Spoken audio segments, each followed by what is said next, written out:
ഇപ്പൊ നമ്മൾ പ്രൈസ് ചെയ്യേണ്ട 5 കാറ്റഗറീസിലാണ്. ഒന്ന് പെർസെപ്ഷൻ ബേസ്ഡ് പ്രൈസിങ്, ഓക്കെ, അതെന്താന്ന് ഞാൻ പറയാം. ഡിമാൻഡ് പ്രൈസ് ബേസ്ഡ് പ്രൈസിങ് എന്താണെന്ന് ഞാൻ പറയാം. Contract pricing, value based pricing, അഞ്ചാമത്തെ need based pricing. Perception based pricing.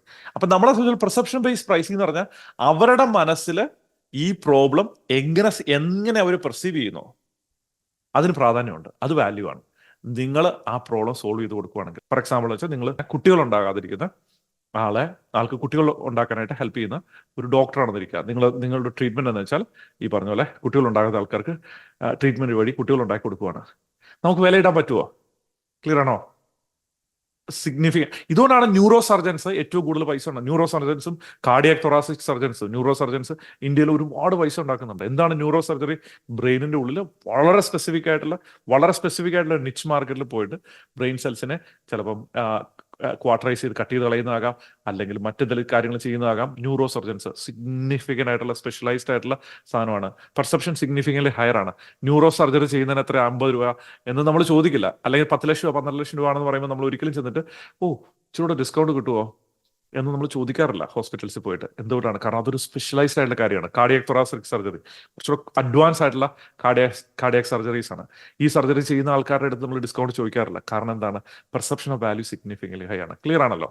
Demand based pricing ആണ്. ഡിമാൻഡ് ബേസ്ഡ് പ്രൈസിംഗിന്റെ ഒരു എക്സാമ്പിൾ എന്ന് വെച്ചാൽ നിങ്ങളെ സംബന്ധിച്ചോളം നിങ്ങളുടെ ഇപ്പൊ ഞാൻ ജെ എബ്രാഹത്തിന് ഒരു എക്സാമ്പിൾ പറയാം. എന്റെ പാർട്ണറാണ് ജെ എബ്രാഹിം. അപ്പൊ ജെ എബ്രാഹിം ഈ ബേസിക്കലി ഒരു മണിക്കൂറിന് $25,000 to $50,000 മണിക്കൂറിന് ചാർജ് ചെയ്യുന്ന ആളാണ്. Just give you an idea. ലോകത്തിലുള്ള വലിയ പ്രമുഖരായിട്ടുള്ള ആൾക്കാർ, ബെലിനൈസ് ആയിട്ടുള്ള ആൾക്കാർ, 100 കോടിയുള്ള ആൾക്കാർ, 500 കോടിയുള്ള ആൾക്കാർ, 1000 കോടി രൂപ എടുക്കുന്ന ആൾക്കാർ പുള്ളിയുടെ ലൈൻ നിൽക്കുവാണ്. എന്തിന്? പുള്ളിയുടെ വർക്ക് ചെയ്യാനായിട്ട്. അപ്പൊ അങ്ങനെ ഡിമാൻഡ് ഉണ്ടെങ്കിൽ ബേസിക്കലി വാല്യൂ ആണ്. സപ്ലൈ കുറവാണ്. ഒരു ജെ എബ്രാഹിമേ ഉള്ളൂ, കുറച്ച് സമയമേ ഉള്ളൂ, ആൾക്ക് 75 വയസ്സായി. അപ്പൊ ആ സിറ്റുവേഷനിൽ പുള്ളിയുടെ ടൈമിന് സിഗ്നിഫിക്കൻറ്റ് വാല്യൂ ആണ്. ഇതാണ് ഡിമാൻഡ് ബേസ്ഡ് പ്രൈസിങ്. മൂന്നാമത്തെ കോൺട്രാസ്റ്റ് പ്രൈസിങ് ആണ്. കോൺട്രാസ്റ്റ് പ്രൈസിങ് എന്ന് പറഞ്ഞാൽ ബേസിക്കലി ഈ പെർസെപ്ഷൻ വാല്യൂ ആയിട്ട് വളരെ സിമിലർ ആയിട്ട് വരും. പക്ഷെ എന്നാലും നിങ്ങളൊന്ന് ശ്രദ്ധിച്ചു നോക്കുക.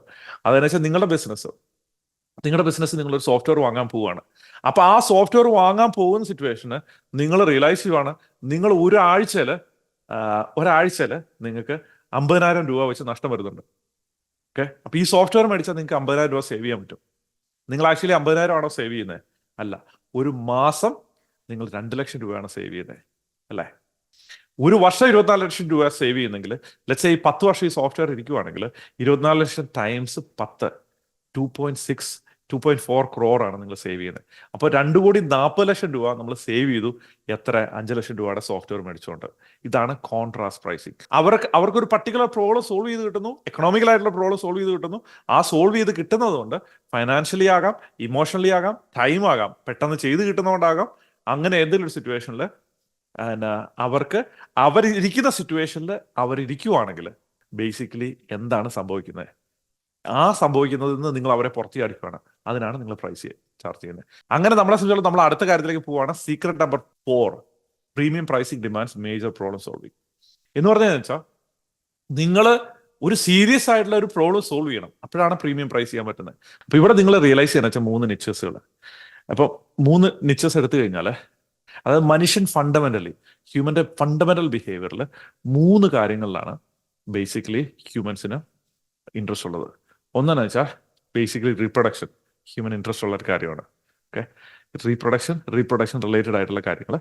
രണ്ടാമത്തെ കാര്യം വെച്ചാൽ മണി, മനുഷ്യന് വളരെ ഇൻട്രസ്റ്റ് ഉള്ള ഒരു കാര്യമാണ് റീപ്രൊഡക്ഷൻ, മണി. മൂന്നെന്ന് വെച്ചാൽ അപ്പിയറൻസ് അല്ലെങ്കിൽ ലുക്ക്, ഹെൽത്ത് കെയർ, ന്യൂട്രീഷൻ, അങ്ങനെയുള്ള ഏരിയകൾ.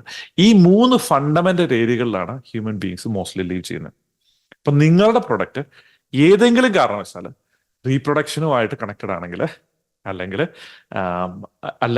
നിങ്ങളെ സംബന്ധിച്ചോളം ഹ്യൂമന്റെ സോഷ്യൽ സിഗ്നിഫിക്കൻസുമായിട്ട് കണക്റ്റഡ് ആണെങ്കിൽ, അല്ലെങ്കിൽ അവന്റെ ഹെൽത്തുമായിട്ട് കണക്റ്റഡ് ആണെങ്കിൽ, അല്ലെങ്കിൽ അവന്റെ വെൽബീങ്ങുമായിട്ട് കണക്റ്റഡ് ആണെങ്കിൽ, അല്ലെങ്കിൽ മണിയായിട്ട് കണക്റ്റഡ് ആണെങ്കിൽ, നിങ്ങളുടെ പ്രൊഡക്റ്റിന് പ്രീമിയം ചാർജ് ചെയ്യാൻ പോസിബിൾ ആയിട്ടുള്ള ഒരു പ്രൊഡക്റ്റ് ആണ്.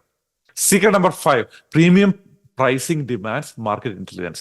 മാർക്കറ്റിന്റെ ഇന്റലിജൻസ് നമുക്ക് ക്ലിയർ ആയിട്ട് അറിയാൻ പറ്റണം. ഫോർ എക്സാമ്പിൾ വെച്ചാൽ മനുഷ്യരെ സംബന്ധിച്ചോളം സോഷ്യലി നമുക്ക് അറിഞ്ഞോ അറിയാതെയോ നമുക്കൊരു ഹൈറാർക്കി ഉണ്ട്.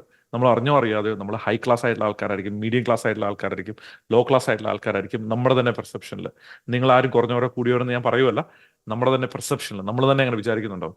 അപ്പം നിങ്ങളുടെ പ്രൊഡക്റ്റിൽ ബേസിക്കലി മാർക്കറ്റിൽ ആരെയാണോ നിങ്ങൾ സെല്ല് ചെയ്യുന്നത്, അവർക്ക് നമ്മളൊരു കോൺസെപ്റ്റാണ് സെല്ല് ചെയ്യുന്നത്, നിങ്ങളുടെ പ്രൊഡക്റ്റിനെ പോലും അല്ല സെല്ല് ചെയ്യുന്നത്. എന്ന് പറഞ്ഞാൽ നിങ്ങളെ സംബന്ധിച്ചോളം നിങ്ങൾ എന്തുകൊണ്ടാണ് ഈ പ്രൊഡക്റ്റ് വാങ്ങേണ്ടത് എന്നുള്ള കാര്യമാണ് സെല്ല് ചെയ്യുന്നത്. ആക്ച്വൽ പ്രൊഡക്റ്റിനെ അല്ല നിങ്ങൾ സെല്ല് ചെയ്യുന്നത് പ്രീമിയം പ്രൈസ് ആയിട്ട് സെല്ല് ചെയ്യുമ്പോൾ. അപ്പം നിങ്ങളെ സംബന്ധിച്ചോളം പ്രീമിയം ആയിട്ടുള്ള സ്റ്റാറ്റസ് നിങ്ങളുടെ പ്രൊഡക്റ്റിന്, നിങ്ങളുടെ സർവീസിന് കിട്ടണമെന്നുണ്ടെങ്കിൽ മാർക്കറ്റിൽ അവർക്ക് ഫീൽ ചെയ്യണം നിങ്ങളുടെ പ്രൊഡക്റ്റ് ഹൈ സ്റ്റാറ്റസ് അവർക്ക് കൊടുക്കുന്നു. ഹൈ സ്റ്റാറ്റസിന് വേണ്ടിയാണ് ആൾക്കാർ പ്രീമിയം ആയിട്ടുള്ള പ്രൊഡക്റ്റ് ബൈ ചെയ്യുന്നത്.